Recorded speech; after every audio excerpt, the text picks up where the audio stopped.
Dobrý den, vítejte u dalšího videa. In this video, I want to introduce another interesting word which is typical for informal Czech communication. This word is VŽDYť. And because it's typical in informal Czech, you can come across it quite often. First things first, VŽDYť is kind of difficult to pronounce even for the native speakers. We don't always want to take the time to say VŽDYť, VŽDYť, and that's why we shorten it to dyť. That's not the proper form, but it's very common. VŽDYť shortens to dyť.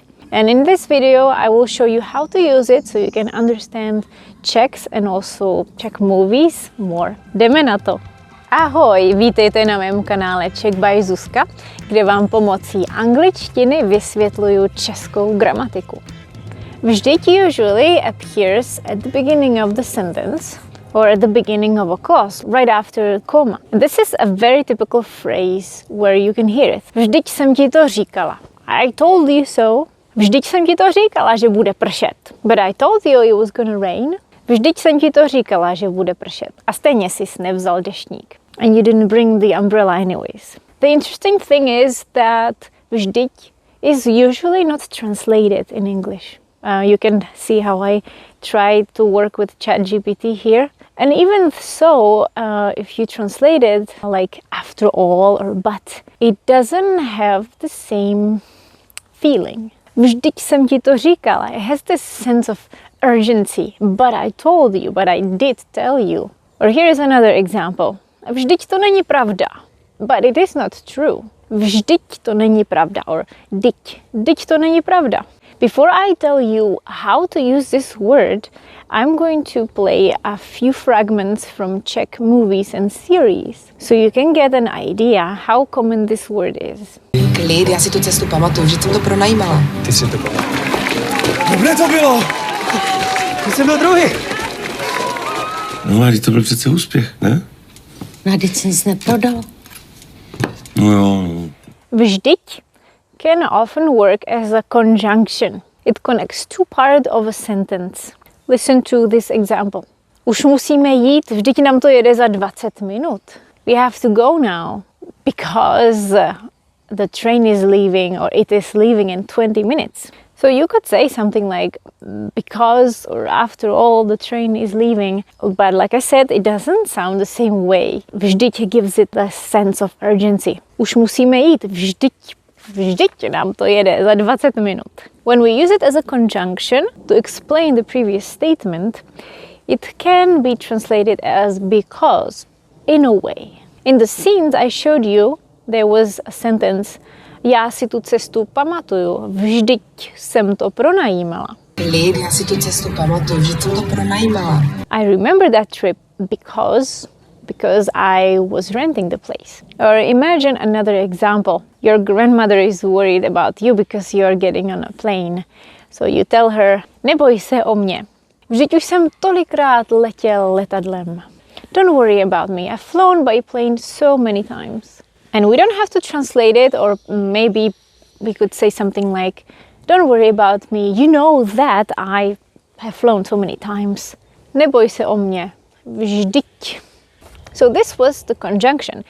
Vždyť also works as an adverb. Here it can be sometimes replaced by ale, but here vždyť can be used as a kind of an emphasis of our statement. Remember our first sentence? Vždyť jsem ti to říkala, že bude pršet. But I told you it was gonna rain. So I'm emphasizing I did tell you, and you still didn't listen to me. So this is super common. Remember, vždyť jsem ti to říkal.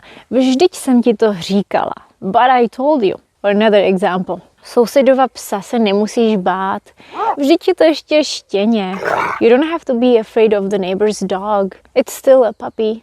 After all, it's still a puppy. Sousedova psa se nemusíš bát. Vždyť je to ještě štěně. And vždyť can also work as an objection. Počkej, teď kamera je tady. Jo, pardon. Vždyť can also work as an objection to our previous statement or objection to the situation. Vždyť kamera je tady, but the camera is here. Why are you looking this way? There was an example from the movie Zátopek, where he says, vždyť jsem byl druhý. He was disappointed that he was second, but his friends told him congratulations and they said it was good, and his answer was vždyť jsem byl druhý, but I was second. So what's the point? Vždyť jsem byl druhý. Kde to bylo? Ty jsem byl druhý.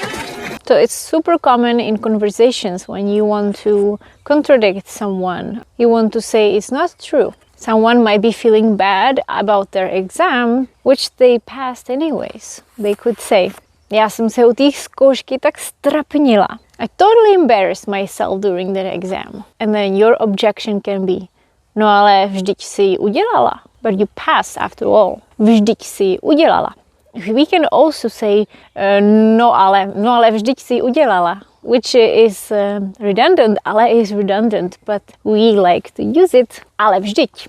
No ale vždyť is this package of 3 words which often appear together. No ale vždyť, but, or also no a vždyť.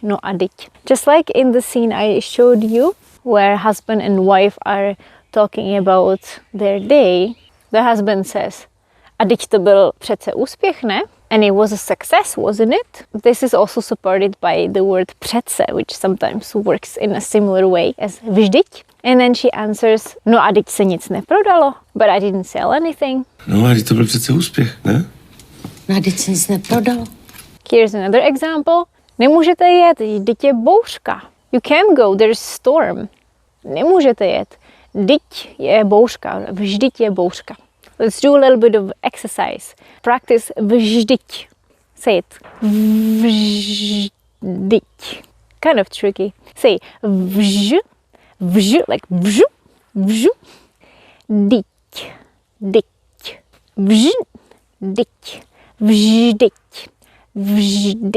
vždyť. Or you can say dyť. This word, vždyť, is really interesting because sometimes it works in 2 different ways.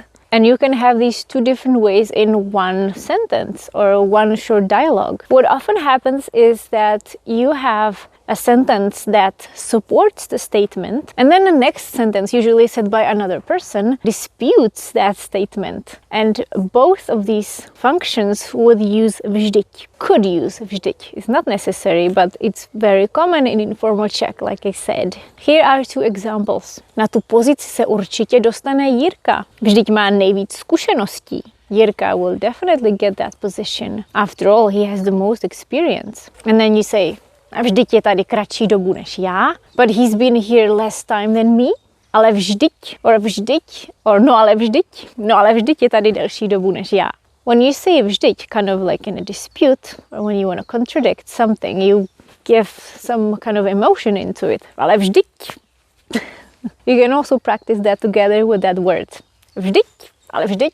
And another example. Let's go back to the sentence I told you at the beginning. Vždyť jsem ti říkala, že bude pršet. Vždyť to není pravda. Říkala, že bude sluníčko. But I told you it was gonna rain. But it's not true. You told me it was gonna be sunny. So there you have it. Vždyť is an important word in Czech conversations. Don't forget to feel it when you say vždyť. There is usually a little bit of frustration. Vždyť. Or urgency. Vždyť. A to je ode mě všechno. Don't forget to check my ebook, My First Czech Adventure. Mějte se krásně a uvidíme se za týden. Ahoj!